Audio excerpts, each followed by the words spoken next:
Bismillahirrahmanirrahim. Assalamualaikum warahmatullahi wabarakatuh. Alhamdulillahi ala ihsanih wa syukru lahu ala taufiqihi wa amtinanih. Asyhadu an la ilaha illallah ta'ziman li sya'nihi wa asyhadu anna Muhammadan abduhu wa rasuluhu da'i ila ridwanih. Allahumma salli wa sallim ala nabiyyina Muhammadin wa ala alihi wa sahbihi wa ikhwanih. Allahumma inna nas'aluka ilman nafi'an wa rizqan tayyiban wa amalan mutaqabbala. Rabbana zidna ilma warzuqna fahma. Allahumma la sahla illa ma ja'altahu sahla wa anta taj'al hazna idza syi'ta sahla. Amma ba'du.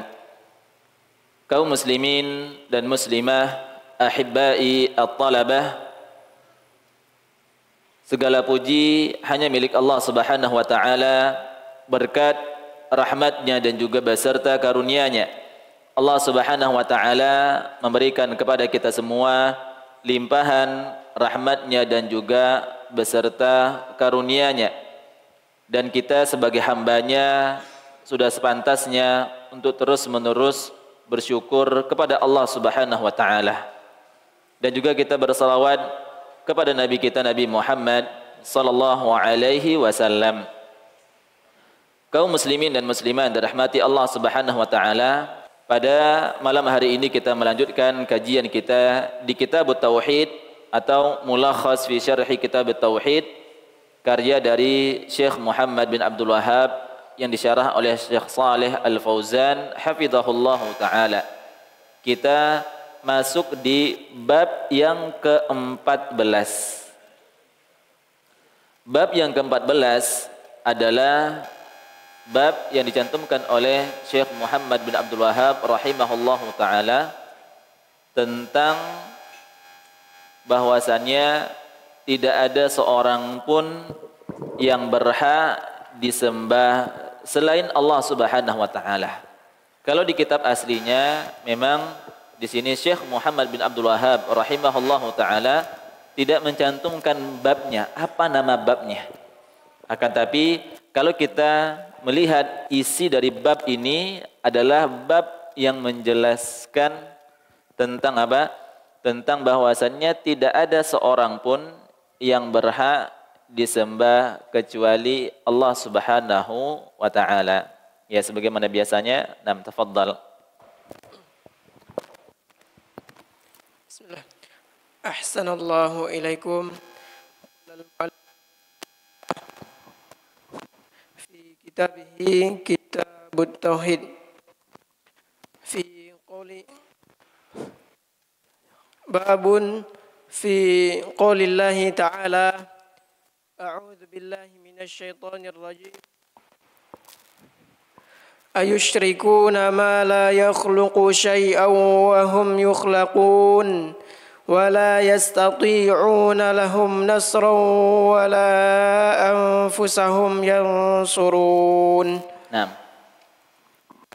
di dalil yang pertama yang dicantumkan oleh Syekh Muhammad bin Abdul Wahhab rahimahullahu taala adalah firman Allah Subhanahu wa taala di dalam surat Al-A'raf ayat ke-191 sampai 192. Yang mana Allah Subhanahu wa taala berfirman, ayusyrikuna ma la yakhluqu syai'an wa hum yukhlaqun. Di sini Allah Subhanahu wa taala berfirman, ayusyrikuna, apakah mereka mempersekutukan Allah Subhanahu wa taala, ma la yakhluqu syai'an, yang mana sesembahan-sembahan tersebut tidak bisa menciptakan sesuatu. Syai'an di sini sesuatu dalam bentuk isim nakirah. Isim nakirah kata para ulama yufidul umum, mencakup semuanya secara umum.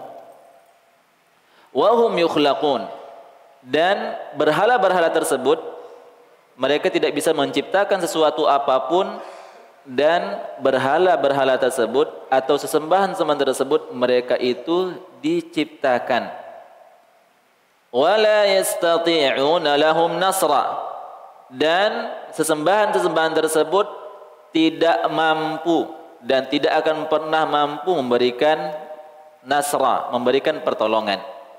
Wala anfusahum yansurun, dan juga kepada diri mereka sendiri mereka juga tidak mampu untuk memberikan pertolongan. Ya, untuk diri mereka sendiri saja mereka tidak mampu untuk menolongnya. Maka di sini kaum muslimin dan muslimah yang dirahmati Allah Subhanahu wa taala, di dalam ayat ini, di dalam surah Al-A'raf ayat 191, 192 ini, Allah Subhanahu wa taala menjelaskan tentang kelemahan-kelemahan dari apa?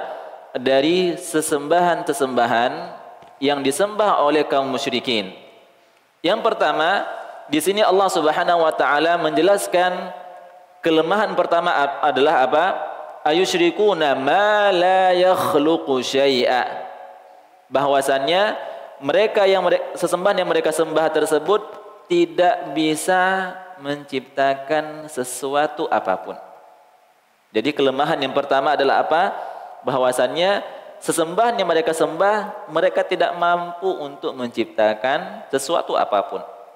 Padahal syarat Tuhan, dia harus khalik, dia harus menciptakan. Kalau dia tidak bisa menciptakan, untuk apa disembah? Ya, jadi kelemahan yang pertama adalah sesembahan yang disembah oleh orang-orang musyrikin tidak mampu menciptakan sesuatu apapun.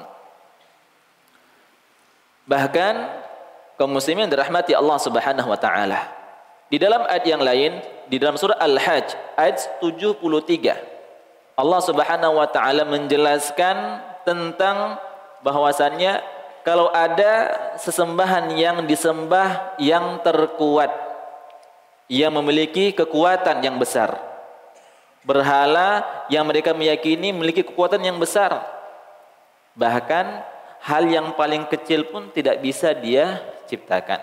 Di dalam surah Al-Hajj ayat 73 Allah Subhanahu wa taala berfirman, innal ladzina tad'una min dunillah la yakhluqu dzubaba.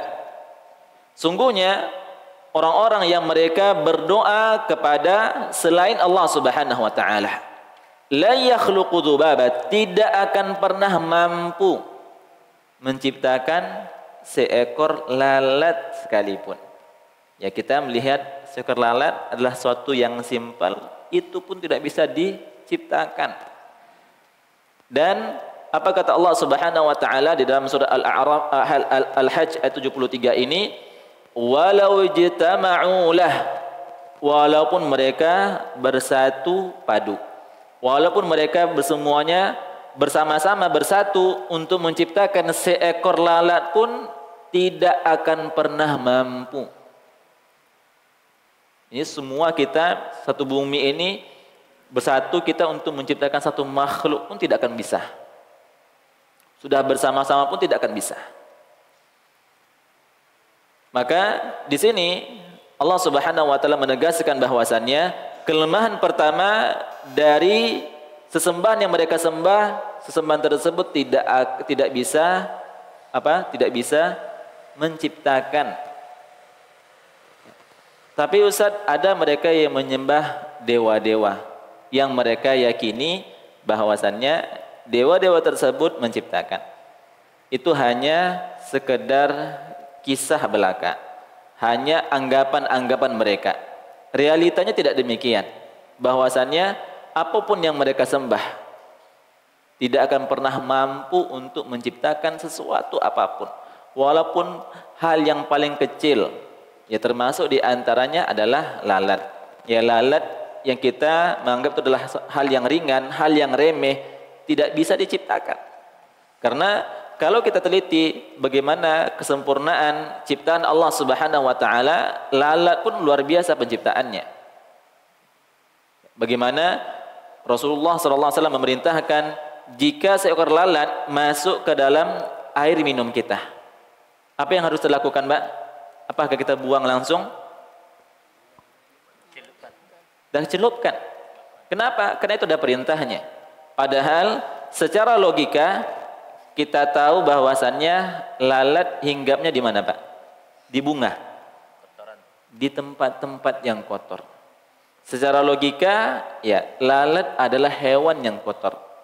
Masuk ke air minum kita. Seharusnya kita buang kan kotor. Tapi kata Nabi SAW, jika seekor lalat masuk ke dalam tempat minum kita, maka dicelupkan terlebih dahulu, baru dibuang. Setelah itu kalau kita mau minum silahkan, tidak ada masalah. Ustaz kan kotor. Ya, ini ada penjelasannya.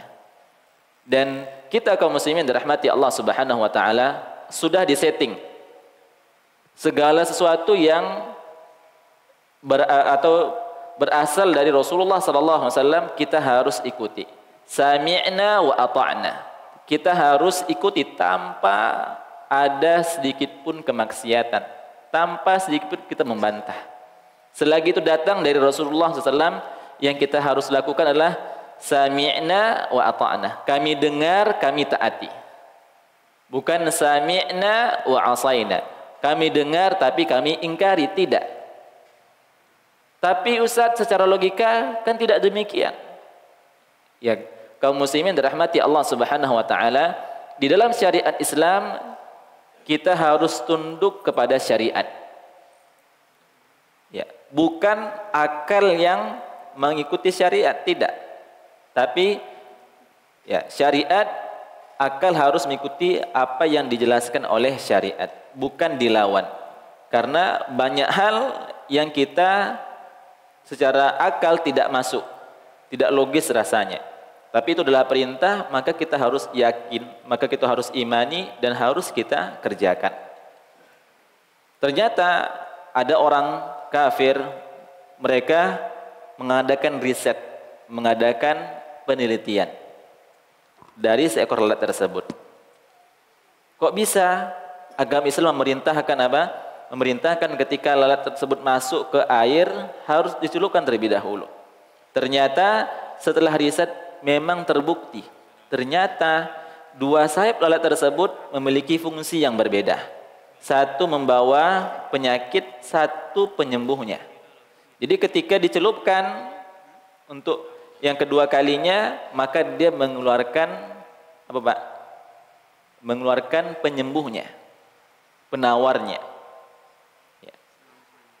Akan tapi kita sebagai seorang muslim, sebagai seorang mukmin, kita harus beriman. Bukan secara logika, bukan akal kita yang lebih kita kedepankan, tidak. Ketika itu adalah syariat, mau tidak mau kita harus ikut, kita harus tunduk. Bukan kita menentang syariat, tidak. Ya, di zaman sekarang kaum muslimin dirahmati Allah Subhanahu wa taala, banyak sekarang ini mereka di dalam beragama mereka lebih mengedepankan logika, lebih mengedepankan akal. Padahal itu adalah apa? Itu adalah kesesatan yang dibawa oleh iblis untuk pertama sekali. Ketika iblis diminta untuk tunduk, untuk sujud kepada Adam, dia merasa dia lebih baik. Bahwasannya diciptakan dari api, sedangkan Adam diciptakan dari tanah. Secara logika, tentu api lebih baik. Akan tapi tidak demikian. Maka kaum muslimin dirahmati Allah Subhanahu wa taala, di dalam syariat kita harus mengikuti dalil. Bukan mengedepankan logika, bukan mengedepankan akal. Jadi di dalam ini Allah Subhanahu wa taala menjelaskan bahwasannya di antara kelemahan-kelemahan dari sembahan-sembahan kaum musyrikin bahwasannya sesembahan tersebut tidak bisa menciptakan. Ada orang yang menyembah Nabi Isa. Nabi Isa, apakah dia bisa menciptakan? Tidak. Nabi Isa diciptakan oleh Allah Subhanahu wa taala.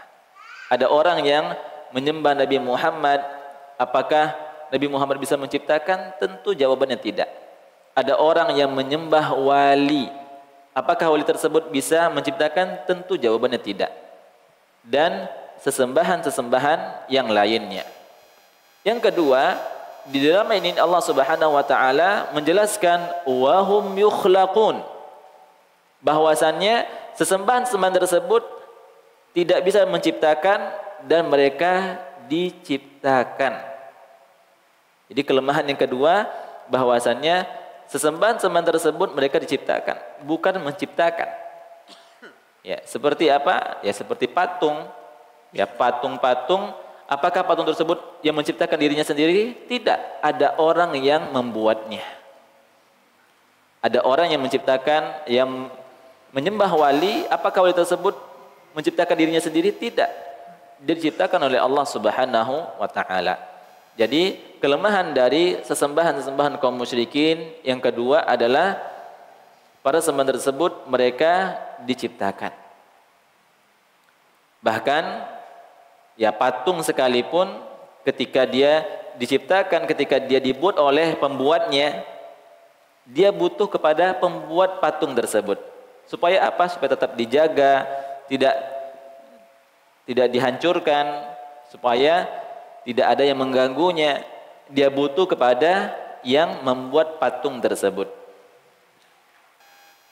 Yang ketiga, di antara kelemahan dari sembahan-sembahan yang disebutkan oleh Allah Subhanahu wa taala adalah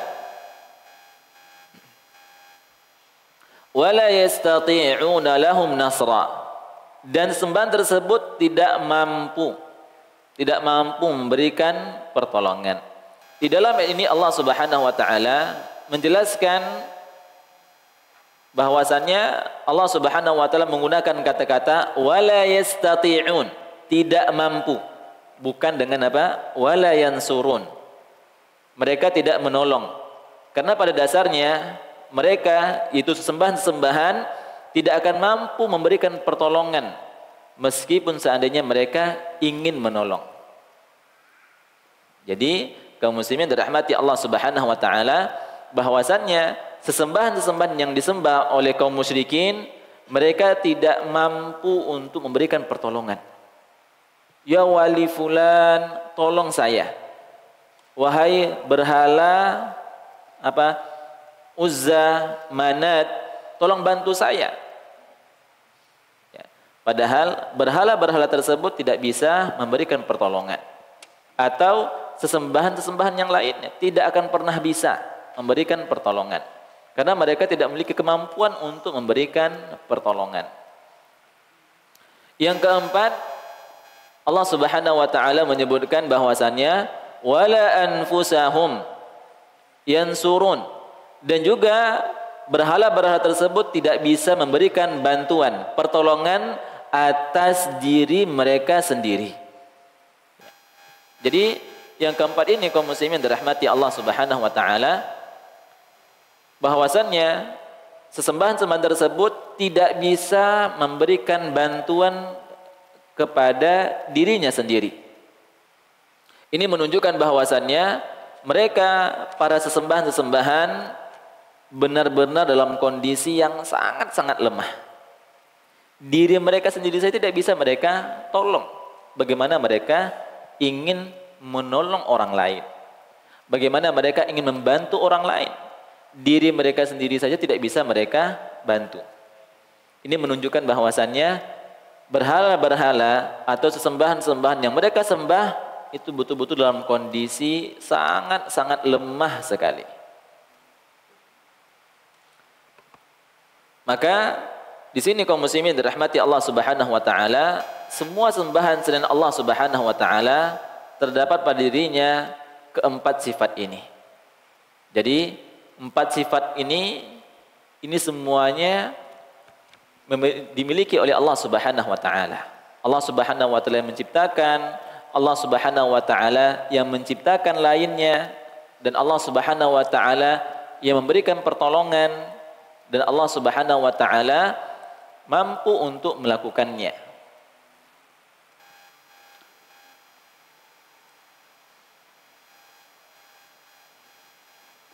Jadi di sini kaum muslimin dan muslimah yang dirahmati Allah Subhanahu wa taala, di antara faedah dari ayat yang telah kita bacakan ini, yang pertama adalah butlanu syirki min asasihi li'annahu ta'alluqun ala makhluqin ajizin. Batalnya menyekutukan kepada selain Allah Subhanahu wa taala.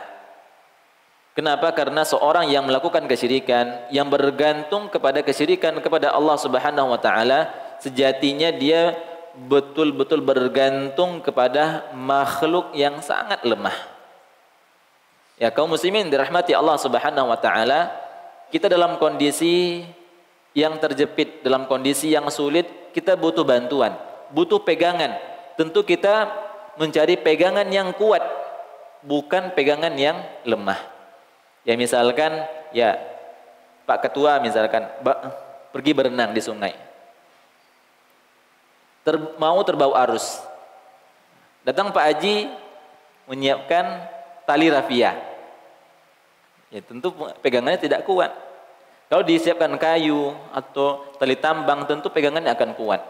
Maka di sini Allah Subhanahu wa taala menegaskan orang yang melakukan kesyirikan kepada Allah Subhanahu wa taala, sejatinya dia bergantung kepada sesuatu yang sangat lemah sekali. Ya, secara akal, ya kenapa kita bergantung kepada sesuatu yang lemah, kepada sesuatu yang rapuh? Tentu kalau secara akal kita harus bergantung kepada apa? Kepada sesuatu yang kokoh. Bukan kepada sesuatu yang rapuh, sesuatu yang lemah.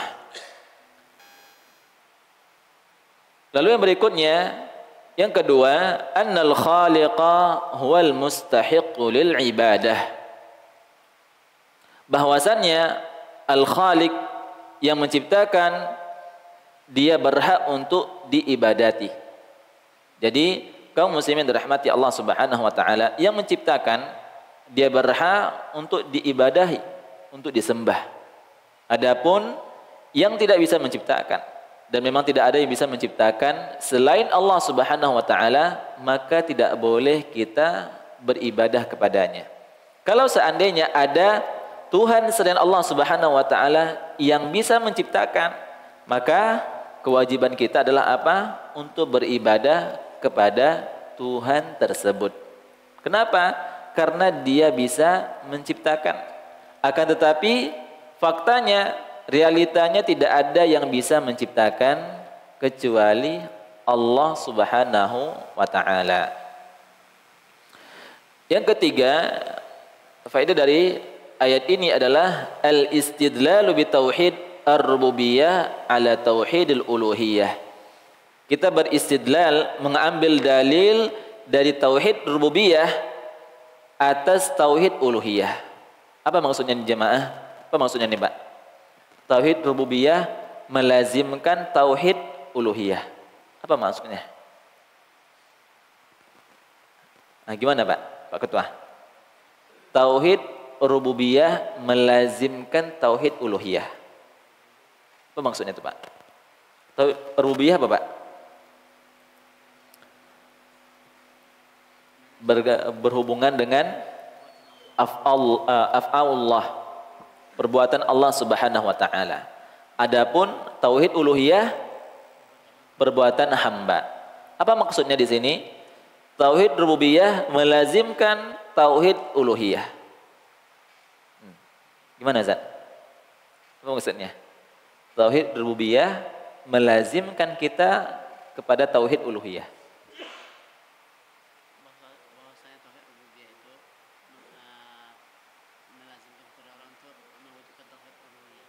Melazimkan kepada tauhid uluhiyah.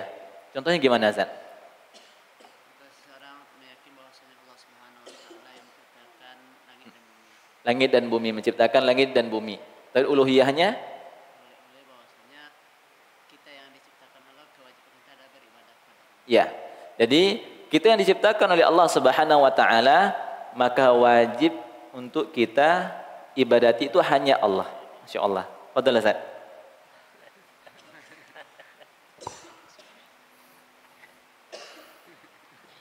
Ya.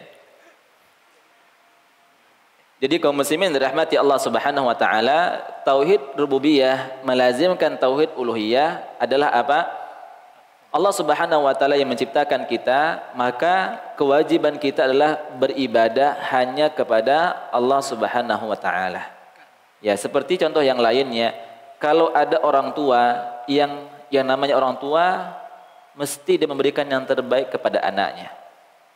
Baik ketika anaknya masih dalam kandungannya maupun ketika sudah dilahirkan sampai dia dewasa.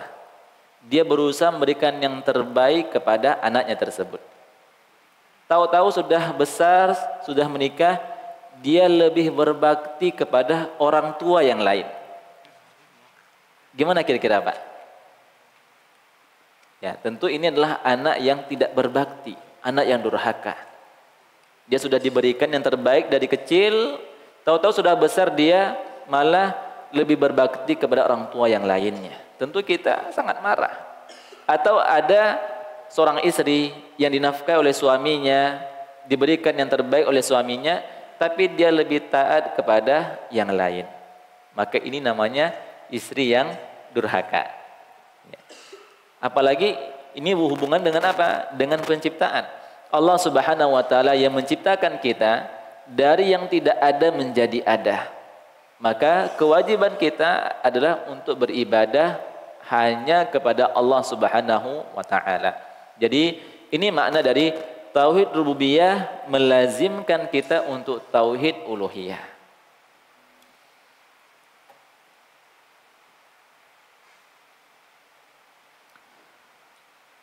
Yang keempat, masyru'iyatul muhajatul musyrikin li nasril haqqi wa qamti'il batil.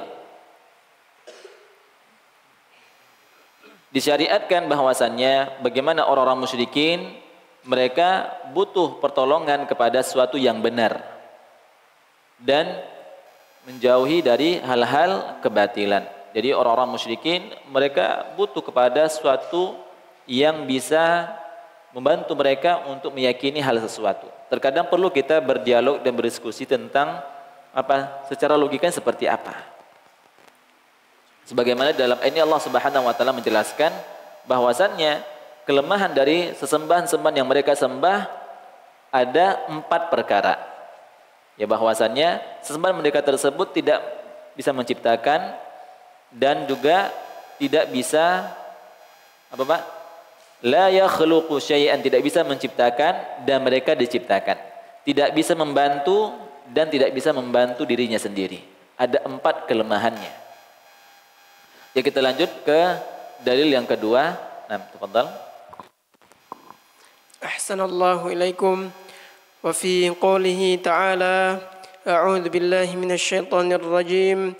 والذين تدعون من دونه ما يملكون من قطمير والذين تدعون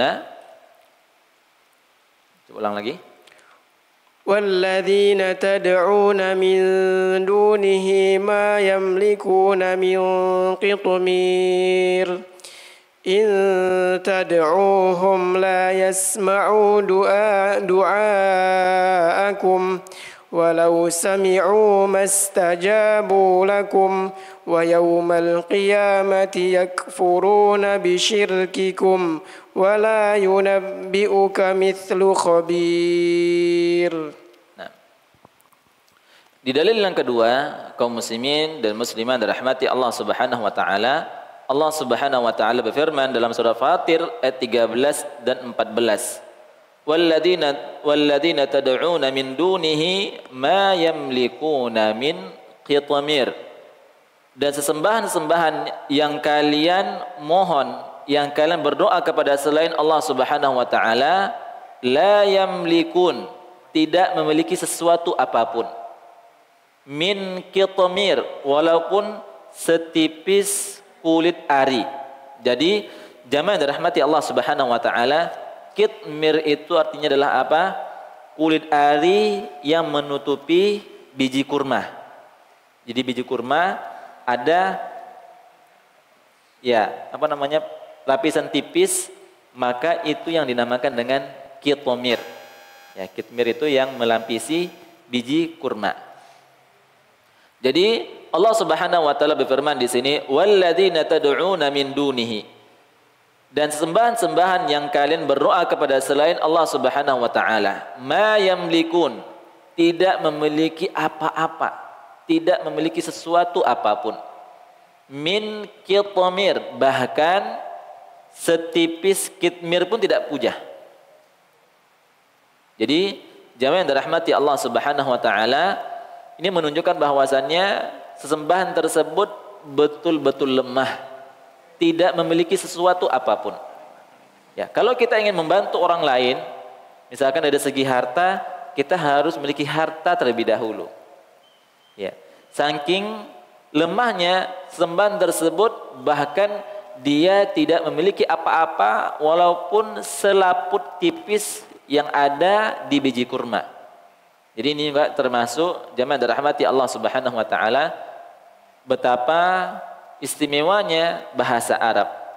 Ya, bahasa Arab itu adalah bahasa yang Allah Subhanahu wa taala istimewakan, dan di antara keistimewaan dari bahasa Arab banyaknya mufradatnya, banyaknya kosakatanya. Jadi kurma itu saja itu ada bahasa Arabnya, yang bijinya habbah, ada lagi dagingnya, ada lagi yang kan kurma, biji kurma itu kan ada apa namanya, ada garis di tengah-tengahnya, itu ada juga bahasa Arabnya. Ya, kitmir itu apa? Selaput tipis atau ari-ari dari biji kurma. Lalu Allah Subhanahu wa taala menyebutkan in tad'uuhum la yasma'u du'aakum. Jadi kelemahan yang pertama bahwasannya sesembahan tersebut tidak memiliki apa-apa. Kelemahan kedua, la yasma'u du'aakum, yang mana sesembahan tersebut tidak bisa mendengar doa-doa kita. Jadi mereka yang berdoa kepada selain Allah Subhanahu wa taala, sejatinya doa tersebut tidak akan pernah bisa didengar. Walau sami'u mastajabu lakum. Yang pertama, tidak bisa mendengar apa yang kita mohonkan. Kalau dia bisa mendengarkan, dia tidak bisa mengabulkan, mengijabahi apa yang kita inginkan. Ya, karena hal ini semua hanya ada pada Allah Subhanahu wa taala. Allah Subhanahu wa taala yang memiliki segala-galanya yang ada di langit dan di bumi, dan Allah Subhanahu wa taala yang mendengar doa-doa, permohonan-permohonan yang kita panjatkan. Allah Subhanahu wa taala berfirman, "Wa qala rabbukum ud'uni." Dan telah berfirman Rabb kalian, ud'uni, berdoalah kepadaku, astajib lakum, maka pasti akan aku perkenankan. Jadi Allah Subhanahu wa taala yang mampu mengabulkan doa-doa kita. Adapun sesembahan yang disembah selain Allah Subhanahu wa taala, mereka tidak bisa mendengarkan doa-doa kita. Kalau mereka bisa mendengar, mereka tidak bisa mengabulkan, tidak bisa mengijabahi doa-doa kita. Ini begitu lemahnya sembahan-sembahan yang disembah oleh orang-orang musyrikin. Dan Allah Subhanahu wa taala menyebutkan kejadian nanti di hari kiamat. Apa kata Allah Subhanahu wa taala? Wa yaumal qiyamati yakfuruna bisyirkikum. Dan pada hari kiamat, orang-orang musyrikin yang mereka menyembah berhala-berhala mereka, menyembah makhluk-makhluk yang mereka sembah tersebut, mereka berharap nanti di hari kiamat mendapatkan pertolongan. Ternyata tidak demikian. Apa yang terjadi? Allah Subhanahu wa taala mengatakan yakfuruna bisyirkikum. Yang ketika mereka di dunia mereka menyembah mereka, ternyata ketika di hari kiamat, di akhirat, mereka mengingkari apa yang mereka lakukan itu semua. Bahkan iblis juga melakukan hal yang sama. Orang yang menyembah iblis nanti di hari kiamat atau di akhirat, ketika pemuja-pemuja iblis datang kepada iblis, maka dia akan mengingkarinya. Ya, kenapa kalian mengikutiku? Saya tidak bisa memberikan apa-apa kepada kalian. Ya sudah mereka sembah-sembah, tapi ternyata di akhirat tidak mampu memberikan bantuan. Ini merupakan hal yang sangat-sangat mengenaskan. Wala yunabbi'uka mithlu khabir. Dan tidak ada yang dapat memberikan keterangan kepadamu sebagaimana apa yang diberikan yang Allah Subhanahu wa taala mengetahuinya. Maka di sini kaum muslimin dan muslimah yang dirahmati Allah Subhanahu wa taala, Allah Subhanahu wa taala menjelaskan tentang kelemahan-kelemahan dari sesembahan-sesembahan yang disembah selain Allah Subhanahu wa taala adalah apa? Bahwasannya sesembahan-sembahan tersebut tidak memiliki apa? Tidak memiliki apa-apa. Bahkan kitmir pun tidak memiliki. Kulit yang tipis sekalipun yang ada pada kurma dia tidak memilikinya. Dan juga bahwasannya sesembahan-sembahan tersebut tidak bisa mendengar apa yang mereka doakan, apa yang mereka panjatkan. Jadi orang yang kita lihat mereka menyembah kepada selain Allah Subhanahu wa taala, kita sedih melihatnya. Mereka capek-capek susah-susah berdoa kepada selain Allah, ternyata sembahan tersebut tidak bisa mendengarnya. Kalaupun ada yang dia misalkan menyembah makhluk, menyembah malaikat, menyembah makhluk-makhluk yang lainnya atau menyembah jin, kalaupun mereka mendengarkan apa yang mereka minta, mereka tidak bisa mengabulkan. Karena itu semua hanya ada pada Allah Subhanahu wa taala.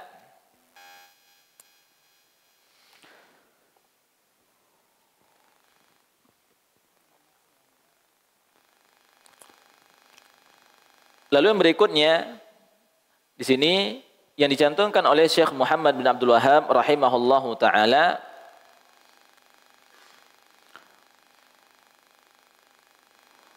di dalil yang ketiga adalah wa fi sahih an Anas radhiyallahu anhu qala syujja an-nabiy sallallahu alaihi wasallam yauma Uhudin wa kusirat rabaiyatuhu faqal kaifa yuflihu qaumun syajju nabiyahum fanazalat al-ayah laisa laka minal amri syai'un.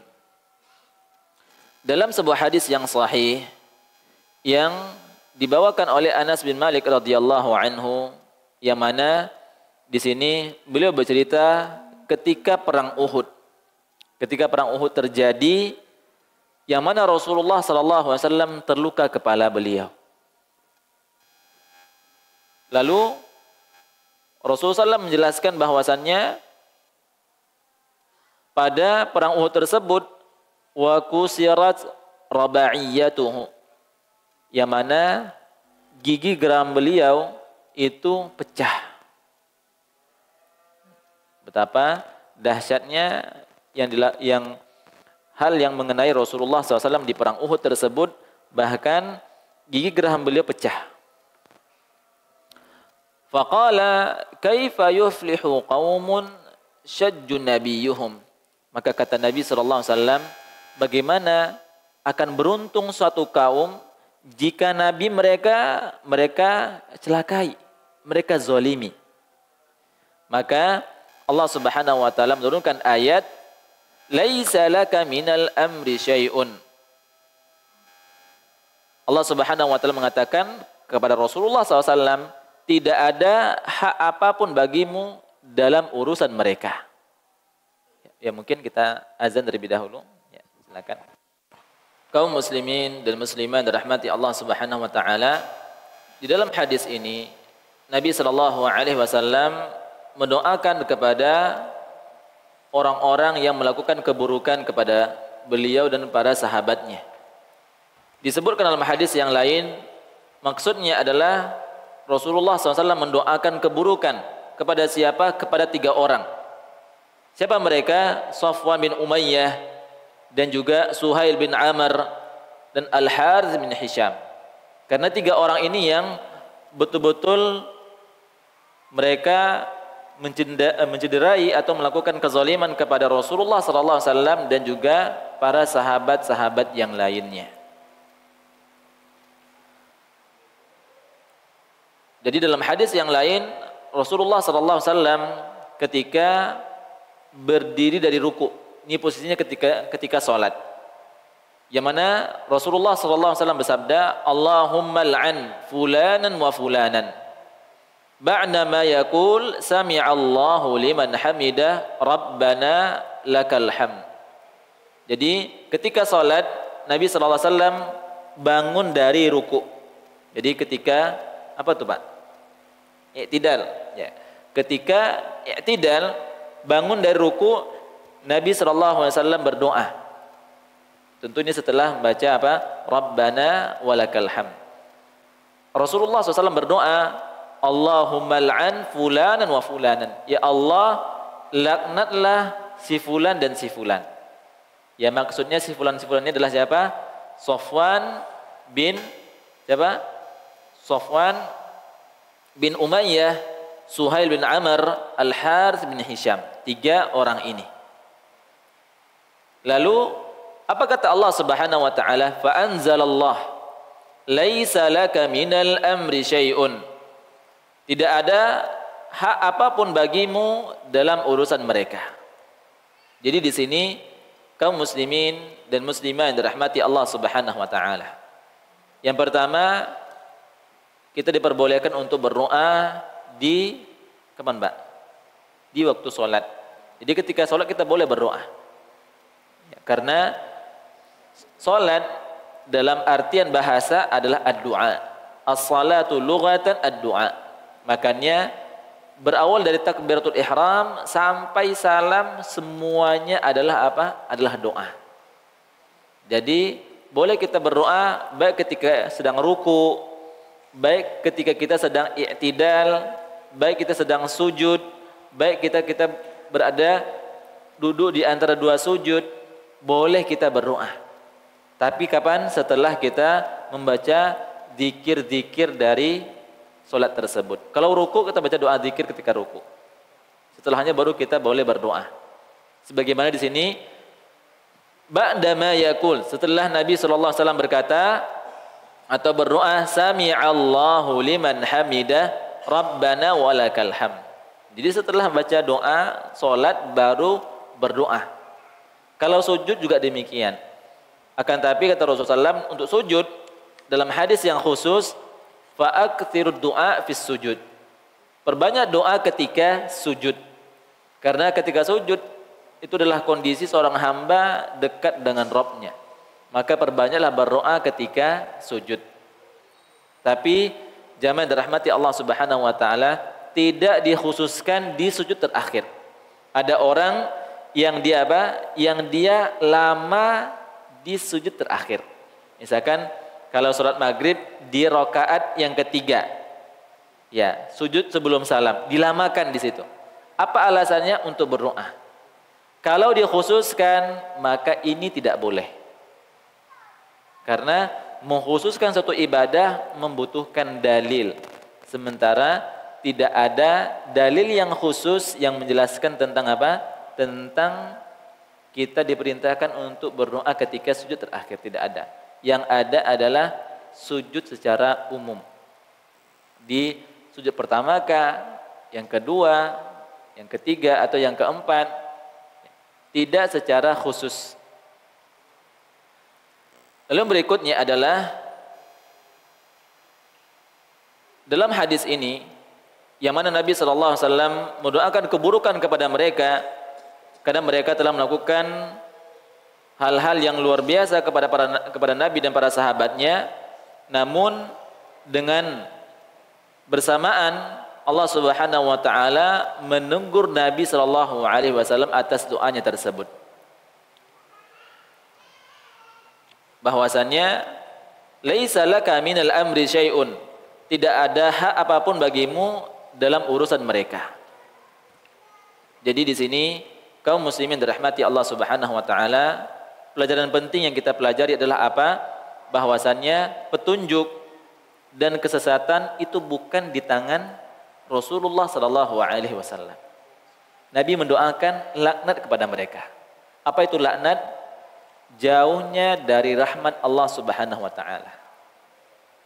Akan tapi Allah Subhanahu wa taala langsung menegur Rasulullah sallallahu alaihi wasallam, "Laisa laka minal amri syai'un." Tidak ada hak apapun bagi urusan mereka. Maka di sini kaum muslimin dirahmati Allah Subhanahu wa taala, bahwasannya hidayah itu berada di tangan Allah Subhanahu wa taala, bukan di tangan nabi, bukan di tangan manusia. Nabi saja mendoakan keburukan kepada orang-orang yang memusuhi Nabi sallallahu alaihi wasallam, Allah Subhanahu wa taala menegurnya. Walhasil bagaimana? Walhasil yang mana 3 orang ini mereka semua masuk Islam. Padahal sebelumnya Nabi SAW mendoakan keburukan kepada mereka. Akan tapi Allah Subhanahu wa taala tegur Nabi sallallahu alaihi wasallam. Ini menunjukkan bahwasannya hidayah itu berada di tangan Allah Subhanahu wa taala, bukan di tangan Nabi. Kalau kita ingin meminta hidayah, petunjuk, maka mintalah kepada Allah Subhanahu wa taala. Maka dalam hadis ini juga di antara pelajaran yang bisa kita ambil adalah bahwasannya Nabi saja butuh kepada Allah Subhanahu wa taala. Buktinya apa? Nabi berdoa kepada Allah Subhanahu wa taala. Para sahabat adalah orang-orang yang terbaik, mereka banyak berdoa kepada Allah Subhanahu wa taala. Artinya mereka semua membutuhkan kepada Allah Subhanahu wa taala. Kalau Nabi saja adalah manusia yang terbaik di muka bumi, orang yang paling bertakwa, sangat-sangat butuh kepada Allah Subhanahu wa taala, lalu bagaimana dengan orang-orang yang lebih rendah keimanannya daripada Nabi sallallahu alaihi wasallam? Maka di sini kaum muslimin yang dirahmati Allah Subhanahu wa taala, dalam hadis ini Rasulullah SAW ditegur oleh Allah Subhanahu wa taala. Kenapa?